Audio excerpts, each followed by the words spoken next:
So now students, let us discuss what is a system level testing.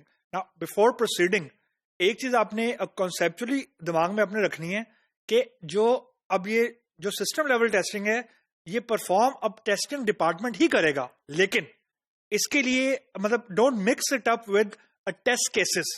यानी अमूमन जो test cases लिखे जाते हैं ना वो फंक्शनल टेस्ट यानी वो फंक्शनैलिटी यानी फंक्शनल टेस्टिंग के उसमें कैटेगरी में आती है।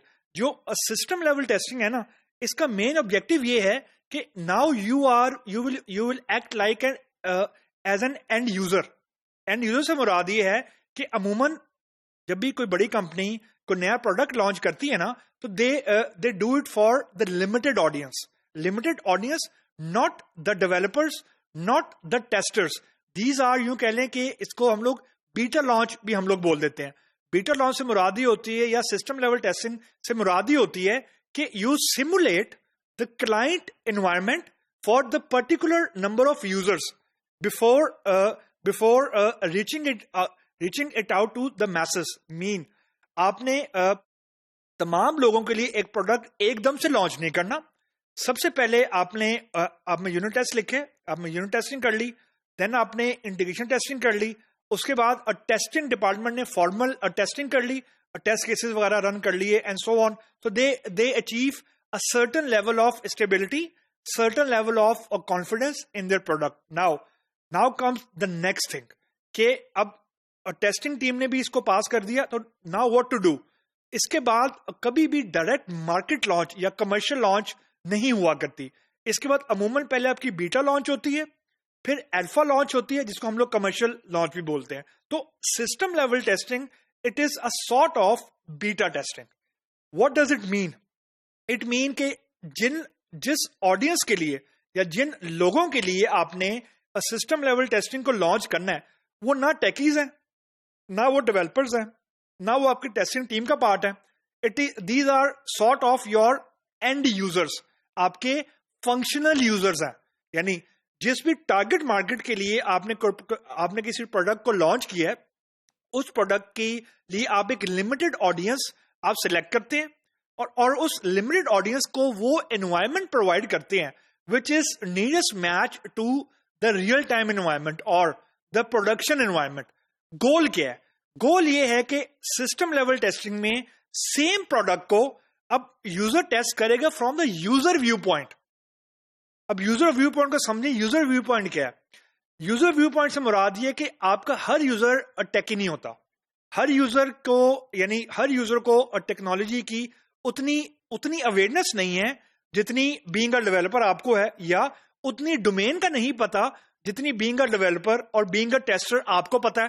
देखें, जब डेवलपर किसी चीज को टेस्ट करता है, आई मीन यूनिट टेस्ट लिखता है या करता है, या टेस्टर किसी सॉफ्टवेयर को टेस्ट करता है, तो they have the domain, they know कि फीचर क्या मैंने बनाया है, दे नो कि कौन सी फीचर के बाद मैंने कहां पे क्लिक करना है एंड सो ऑन।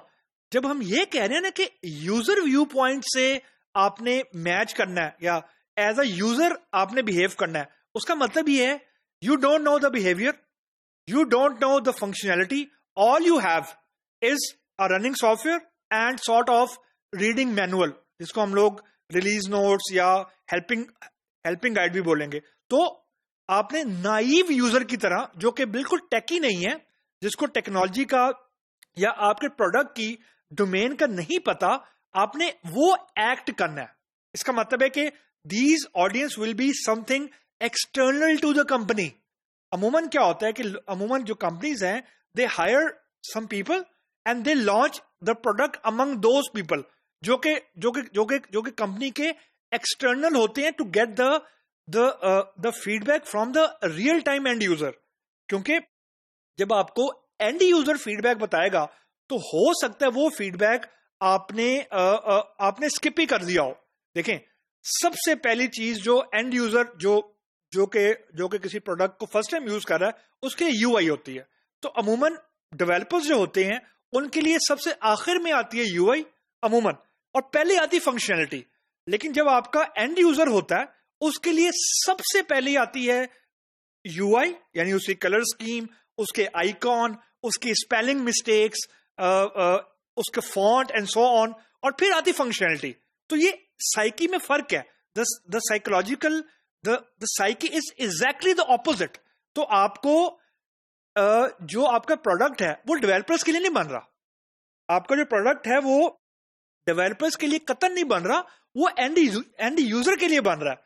अब ये चीज जब आपका एंड यूजर रिपोर्ट करेगा ना, फॉर एग्जांपल कि जी स्पेलिंग मिस्टेक है, and it seems very funny, लेकिन this is actually I am telling you the exact feedback कि जब भी हम किसी प्रोडक्ट को मार्केट में लॉन्च करते हैं तो ऑलवेज जो एंड यूजर है ना, they look for the cosmetic things कि कलर स्कीम सही है, बॉक्स का साइज सही है फॉर एग्जांपल, या जो टेक्स्ट है उसमें कोई स्पेलिंग मिस्टेक तो नहीं है।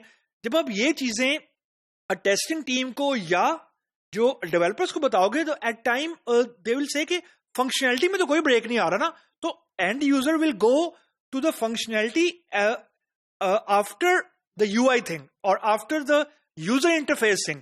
आई mean psychologically it is the other way around, यानी एंड यूजर के लिए पहले इंटरफेस है और फिर फंक्शनैलिटी है, और जो टेकी बंदा है उसके लिए पहले फंक्शनैलिटी है और फिर यूआई की चीज है। तो सिस्टम लेवल टेस्टिंग कभी भी आप इंटरनल बंदों से कभी नहीं करवाएंगे, क्योंकि उनका ओपिनियन हमेशा बायस होगा, और उनको तो पता है कि कहां पे क्लिक करना है तो क्या चीज ओपन होनी है और कहां पे क्लिक करना है तो क्या चीज ओपन होनी है। असल जो आपको जो चैलेंजिंग फीडबैक आना है ना, वो आना है उन लोगों से जो आपके प्रोडक्ट को for the first time use कर रहे हैं, और वो आपके नॉन टेकी लोग हैं, या नॉन टेकी से मुराद है कि आपकी प्रोडक्ट की डोमेन का नहीं पता उन्हें, all they have is your user manual and the screen in front of them. तो इससे तो एक चीज आपको एंड यूजर का एक्चुअल फीडबैक पता लगता है, और फिर दूसरा ये भी पता लगता है कि जो आपने फंक्शनैलिटी भी बनाई है वो भी कितनी इजी है टू यूज। देखें, डेवलपर के लिए एक फॉर एग्जांपल स्क्रीन पे क्लिक करना, उसके बाद कौन सी स्क्रीन पे क्लिक करना है टू कंप्लीट द फंक्शनैलिटी, वो उसके टिप्स के ऊपर है, क्योंकि वो उसने खुद बनाई है। अगर आपका एंड यूजर टेकी भी है ना, दिस डज नॉट मीन कि उसको आपके प्रोजेक्ट की या प्रोडक्ट की डोमेन पता है। हो सकता है उसको एक जगह वो क्लिक करे एंड देन ही और शी इज लॉस्ट कि आगे मैंने क्या करना है। तो द होल पॉइंट इज कि हो सकता है कि आपकी फंक्शनैलिटी में कहीं ब्रेक ना आ रहा हो, लेकिन वो फंक्शनैलिटी तक पहुंचना इतना मुश्किल हो कि जो एंड यूजर है वो टेकी भी है, इवन देन उसको मसला आ रहा है आपके सॉफ्टवेयर को नेविगेट करने में। यानी एंड यूजर फीडबैक के लिए बेसिकली हम लोग सिस्टम लेवल टेस्टिंग को परफॉर्म किया करते हैं।